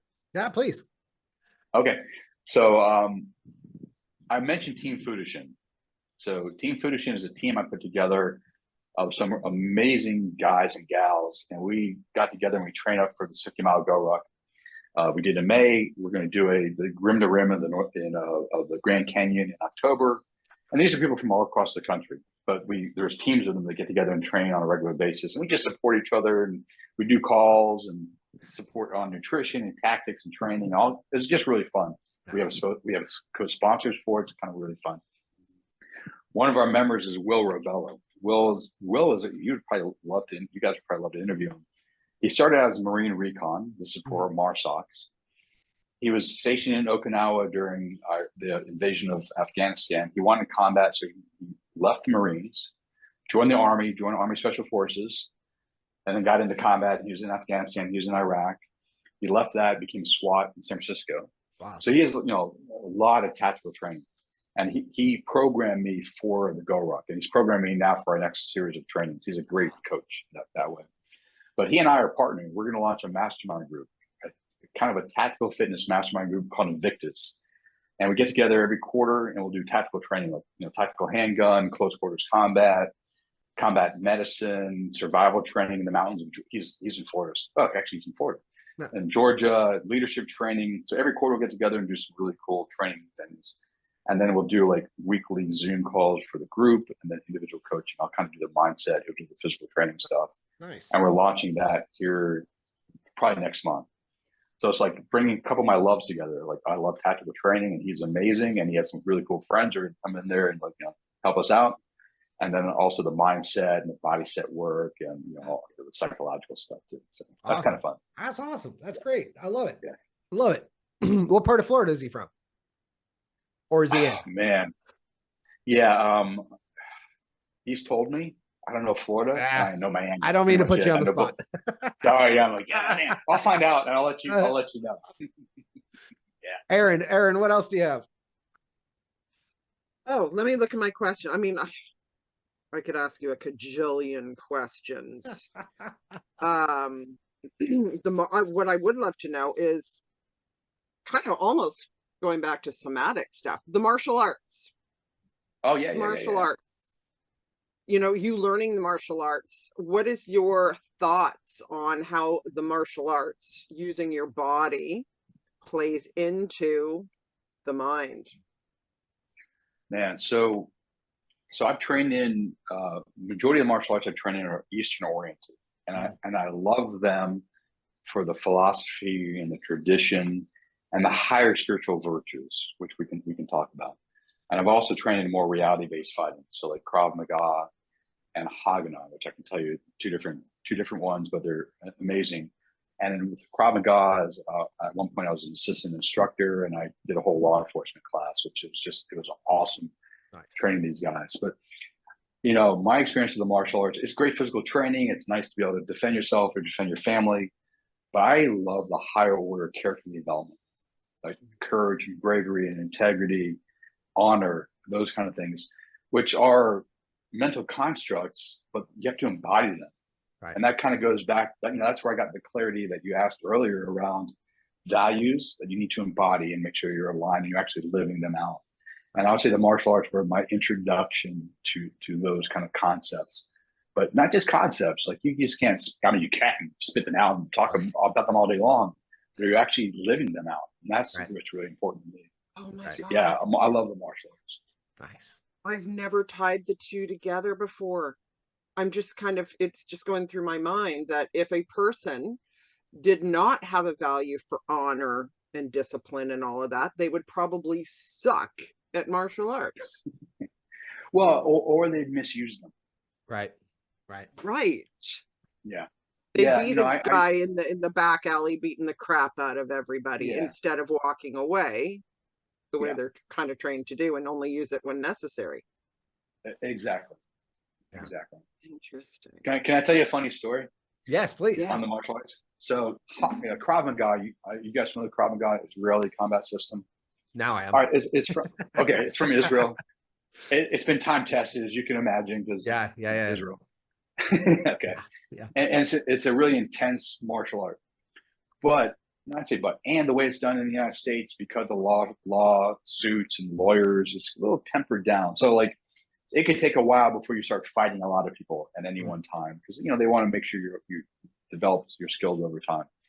Which generally makes sense, and plus the litigious nature of Americans, you're like, don't want to be sued, you got to be really careful. Okay, Haganah is what I would say Krav Maga on steroids. It's also from Israel, but they didn't get the memo that you should be careful. So I walked into the studio. I was like, I read about it online. I'm like, this looks really cool. I'm gonna go study this. And it would have been and I was already studying Krav and I was studying Hapkido because I was like, I was already studying two. I might as well study a third martial art at the same time. That's just the way my mind works. I like to do things really intensely. Right. I walked in the studio and I was like, what is Haganah? And he just nails me, punches me right here. There's a nerve. What? Like 90 seconds, I'm just stunned. I'm like, because my brain, like, and after 90 seconds, I regained kind of composure. I'm like, oh my God, that's awesome. I want to study this. What? And then my next thought was like, damn, I didn't sign any kind of release form. I could sue his fucking ass. Sorry for that. But yeah, it's not the kind of person I am. But I'm like, but I want to study that. So I started studying it. Yeah. So I literally signed up for that minute because I thought that was awesome. Plus the fact that I didn't block it or, like, that's not good. Like, okay. So, but unlike remember that move. Wait a minute. Before you continue, Michael, you walked in, you got clocked in the face and decided you wanted to sign up right there on the spot. Yeah. All right, right just check out of the neck. Yeah. That's the way my mind works. Like, that is awesome. But within a month, it was really intense training. I was already fighting 3 guys. That's the intensity of the training. And, I just remember the 3 guys I was fighting, one broke ribs. I threw him. He landed. He didn't know. He knew how to land. He didn't land properly. He broke his rib. The only reason I didn't feel too bad, because I don't want to hurt anyone, but, because especially during training, I like all federal agencies except for the DEA because I think the drug war is stupid. He was DEA. I'm like, that's fine. He's hurt himself. It's his problem, not mine. Like, if he's Secret Service, I would have felt bad. If he's FBI, I might have felt bad because I have friends in the FBI. I have friends in the Secret Service. DEA, whatever, It's yeah, right. Yeah, it's kind of that was kind of my mindset. Although it's fascinating. The DEA actually has the surveillance systems that they have in place globally. I don't know if they parallel the NSA, but they're pretty close. Like, wow, the assets. Yeah, it's pretty amazing. Not to go down that path, but yeah. So Haganah was Krav Maga on steroids. Wow. It's a great one for self-defense. If it's like a few moves, I'm just thinking about a woman like self-defense kind of thing. Yeah. That sounds like a good one. Yeah, and probably another really good one for women is a target focus or scars. I can't remember which one it is, but at SEALFIT, I did the 3-week SOF Academy, which is a training program for young men who want to go Navy Special Warfare, BUDS, pre-BUDS training program. I was 39 and was old. I wasn't going anywhere, but I wanted to see what I was made of and train with these guys and had a good time. And we actually got trained in that. We had a trainer come in and teach us that. And I would say for anyone, including especially for women, it's really powerful. Because you're not going to necessarily be out muscle the man. You're not going to be necessarily out technique him. Right. But if there's certain places you can strike to disable him and get the hell out of there, that's really good. And that's some of the stuff we learned in this particular training program at SEALFIT. Yeah. And which when was that? Man, I don't want to misstate what it was. It's one of these two. And I have to go back and ask Commander Mark Devine, my boss at SEALFIT. Is either target focus something or another. And I apologize. I should remember the stuff, but this is 2009, so it's a little while ago. Or SCARS, SCARS. One of those two. Mark brought in one of his friends who trains this stuff, and we had a class in that. But I'll find out offline and I'll let you know. Yeah. Thank you. Yeah, there's a gentleman here on the island, not too far away, who teaches one of the Israeli types of martial arts, and I was thinking of going and getting involved in that. I would, for self-defense purposes, I highly recommend it. It's a great program. Nice. Yeah. Cool. Yeah. Thanks. Yeah. And it'll get you in great shape. At least I've been fortunate with the instructors that I've had. And when I used to teach, we did a lot of physical preparation. Oh, wow. Yeah. Wow. Nice. Yeah. That would be helpful. I mean, so for everyone, right? You got to be decent shape to be able to do all the moves, right? Right. Well, we also live in a VUCA world, it's volatile, uncertain, chaotic, ambiguous, and it's getting seemingly worse and worse all the time. And I have to imagine civil unrest will increase over time, more riots and crime and political squabbles turning violent. Right. And you don't want to engage that stuff. But if you're caught up, you don't want to intentionally engage. I'm going to step up and do something. It's more like I need to protect myself, my family. So anything we can do to learn how to do that is really good, including learning to run away, Right. you know, Right. or you know, learning to use a firearm safely and effectively. It's like the old Kenny Rogers song. You got to know when to hold them and know when to fold them. Yep. Right on. Right on. Yep. Yeah. And being Canadian, we can't just go to Walmart, you know, and buy a gun. Yeah. So it's probably not a bad idea to That's be able to defend yourself. So I don't want to be in the situation where you're like, shoot, I should have learned how to like do this. This is how I got my kids to take swimming lessons. You know, it's like, you don't want to like be in a lake drowning and then going, shoot, I should have learned how to swim. Right. Yeah, you guys have it pretty rough there in Canada as far as that goes. Yeah, I don't envy that situation. My pal. I actually have I took a gun course and safety. I guess it's a safety gun course or gun safety course, whatever. But I never sent my thing in to get my license. Oh, so, wow. Not too late, maybe, or I don't know if it is. I don't know. I spent too much time on Instagram and I saw this compare and contrast. There was and you'll love this, both of you guys. Well, Erin, you won't love this because the Canadian, I would say, is like, oh my God. And the Floridian is like, wow. So there's a Floridian police officer. I think I don't know if he's a chief of police, but he was talking about, you know, self-defense, and you're able to, you know, shoot the burglar as he comes into your property, and you know, like all that stuff. Save us money and time. Polk County Sheriff. I'm very familiar. Okay. Okay, cool.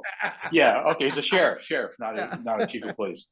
And then you have the comparison between the Canadian guy who's like, leave the key fob at the front door so they don't have to break in. I'm like, what the hell? Yeah, that way you don't have a confrontation. Let them take your car. It's like, come on. It's like, if you deal with someone coming into your house, you're the one going to jail. Right. That blows. To Michael's point, this Polk County Sheriff, this guy is like that far in your face. He's like, literally, we would rather you shoot this person entering your house because it's less work for us, less money for us, and it's clean cut. We're done. And I'm like, I'm listening to this guy going, all right, well, I'm glad I'm packing. We're good. Yeah. A lot of differences between the countries. A lot of similarities. A lot of differences too. Well, I between a few states and Canada, because New York is probably just as bad as Canada versus like a Florida or a Texas. Yeah, and California is not far California. behind. Yeah, California sucks too. Yeah. All right, guys. Well, we've been talking for like an hour and 45 minutes. I mean, we could easily talk for 2 hours more. Although we got to wrap this thing up. So, any last words, Erin, Michael? Any last words you guys have? I want to hear Michael's last words. If that's okay, you know, if you were asking if there's a message to leave with your listening or viewing audience, and we haven't talked about this at all, but kindness. Mm-hmm. You know, we do live in a VUCA world, and we have a lot of conflicts, political and ethnic and religious and all that stuff like that. And I think, you know, one thing we can do to step up and try to solve some of these problems is just being a little kinder to each other. Right. You know, operate from the heart, more loving, caring, compassionate space. Yes. Big time. And before we go, Michael, where can everyone find you? So I have a website, Micheal, Michael, the letter D, Ostrolenk, OSTROLENK.com. I'm on Instagram, Ostrolenk. I'm on Twitter, Ostrolenk. I'm also on LinkedIn and Facebook, Micheal D. Ostrolenk. Awesome. And all those will be available in the description for the podcast. So if you didn't hear it or write it down from him saying it, it'll be in the description. You'll get to go there. Michael, it's been great. Erin, thank you so much. Everybody, thank you for being here for the Wake the Bleep Up show, and we'll see you next time. Bye, everybody.